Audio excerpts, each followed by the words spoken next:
Hey guys, it's Reagan and I am back with my second nursing school video. So today I'm going to talk a little bit about some tips and things that I wish I had known before starting nursing school. I've got a lot of stuff to cover, so let's go ahead and get right on into the video. So the first thing that I'm going to talk about is just my school. It's set up a little bit differently than most nursing schools. Instead of semesters, we actually go through modules, which are just 8-week sections of school, and then we have a break and then we start the next module, and it's 8 separate modules of 8 weeks, if that makes sense.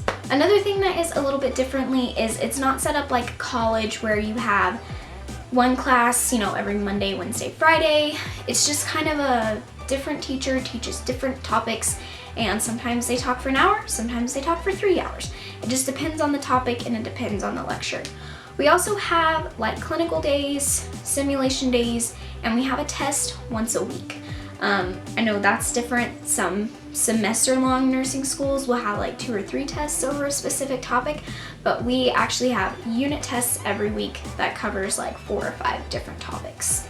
Okay, so now I'm going to talk a little bit about how I study and how I stay organized during school. So the first thing that I'm going to talk about is my binder. This is my humongous, like 1.5-inch binder that I used. Now I'm going to talk about how I used it and then why it didn't work, and so what I'm gonna do for the next module. So what I did for this was each topic that we talk about in class has what's called a learning guide, and so it's like a tiny little like syllabus basically, and this is what it looks like. So it tells us like what's expected for the lecture, if we need to do any online work or any assignments, and then how long we should study the lecture and stuff like that.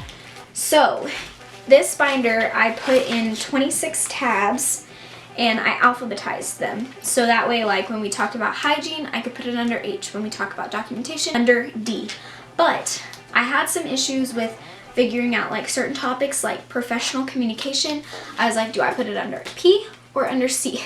And then like some tabs, some letters I didn't even use. And then like the P tab, I have so much stuff under it because it had pharmacology and physical assessments and all of these other things. So for this next module, I'm going to take out these 26 alphabetized tabs, and instead I'm going to put in these 8 tabs so that I can have one for each week of the module, so that I can keep my stuff more organized, so that I can put the topics for each week under their corresponding tab, and hopefully I won't have as much stuff in here.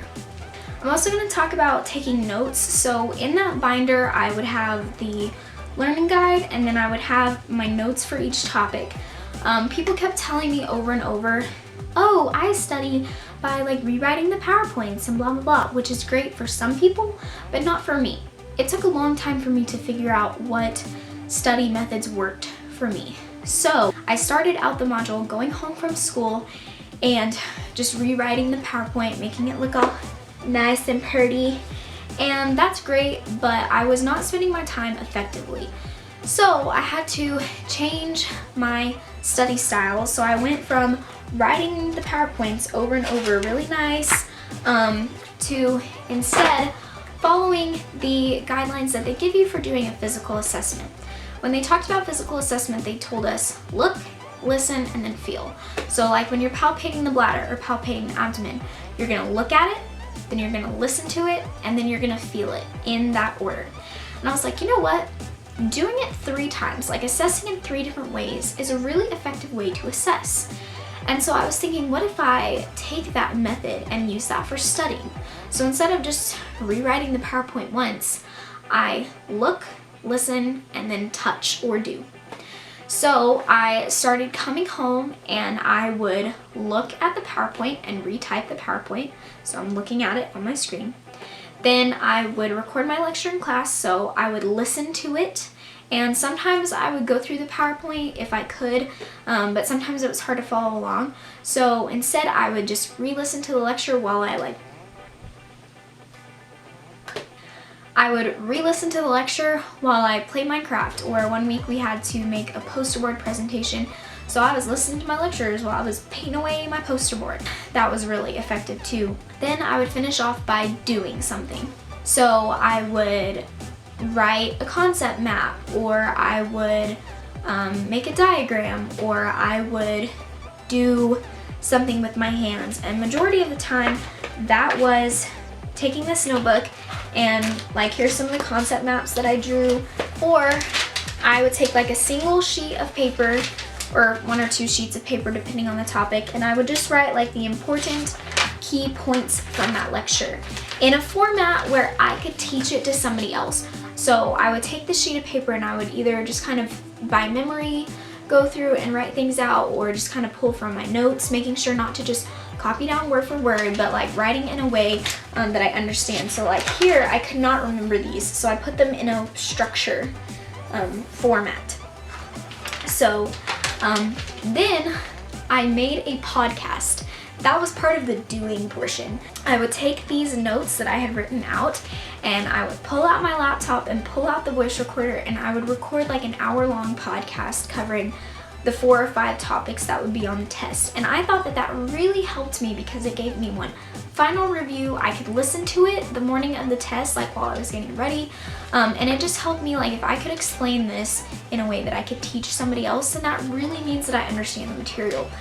So that's what was really important. Like if I got to this part and I was blanking, then I should probably go over the PowerPoint again or listen to the lecture again.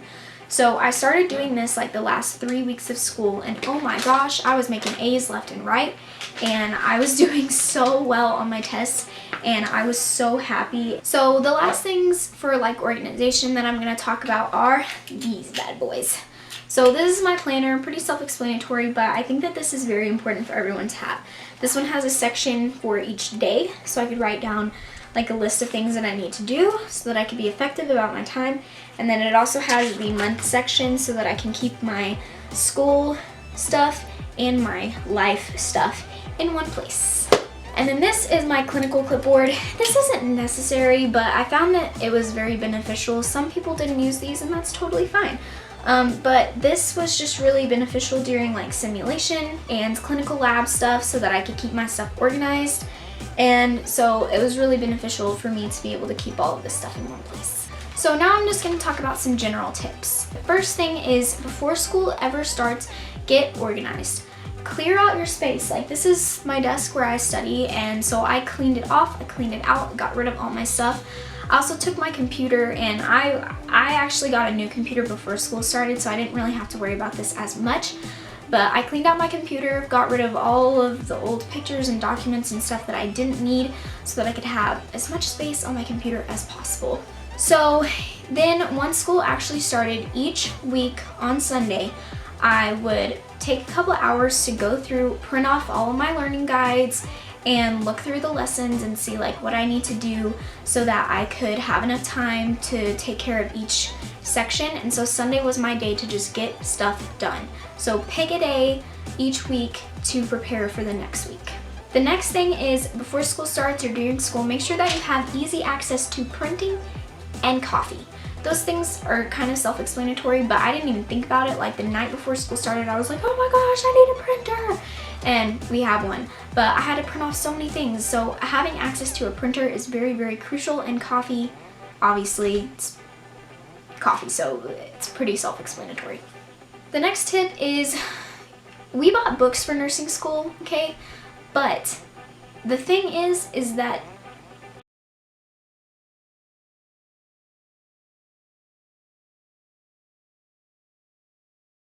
okay, so my last tip kind of sounds morbid, but it's fine. I just want you guys to know that it is okay if during nursing school you have a moment where you're emotional or you just don't feel like yourself or whatever. These 2 months have been really difficult on me, mostly just adjusting to being a nursing student and kind of feeling by myself, you know, like my fiance didn't go through this, my parents didn't go through this, my brother didn't go through this. And so I do have a lot of friends that have been in this situation, but you're gonna feel alone and you're gonna feel emotional. Yes? Oh, I know you're video on her wall. I am, but it's okay. She'll probably lay down for a while. Okay.